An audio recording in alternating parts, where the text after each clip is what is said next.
Hi everyone, welcome to our channel. Let's learn daily. இந்த வீடியோவில் என்ன பார்க்க போகிறோம் அப்படின்னா 10th ஸ்டாண்டர்ட் ஸ்டடி பிளான் தான் ஹாஃப் இயர்லிக்குரியது இன்னைக்கு டே 8. ஸோ நீங்கள் பார்த்தீங்கன்னா பயாலஜியில் உள்ள ஒரு லெசனும் அது போக உங்களுடைய கெமிஸ்ட்ரியில் 10th லெசனும் பார்க்க போகிறோம்.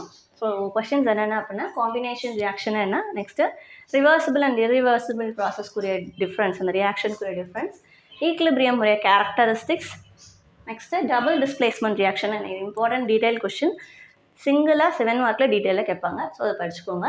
நெக்ஸ்ட்டு உங்களுடைய பயாலஜியில் வந்து பார்த்தீங்கன்னா ஃபாசிலைசேஷன் அக்கர்ஸ் இன் பிளான்ட் எப்படி அப்படின்ற question.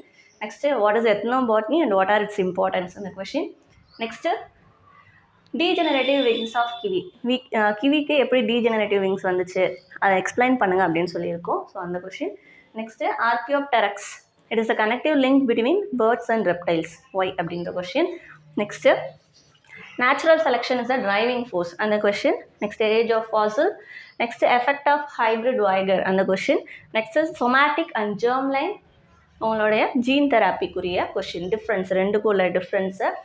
Next normal cell and cancer செல்க்குரிய டிஃப்ரென்ஸ் பார்த்துக்கோங்க. அது போக லெசன் 19 and 20 இருக்க ஆன்சர் இன் 1 or 2 words பார்த்துக்கோங்க. எனக்கு கொஷின் கம்மியாக தான் இருக்குது.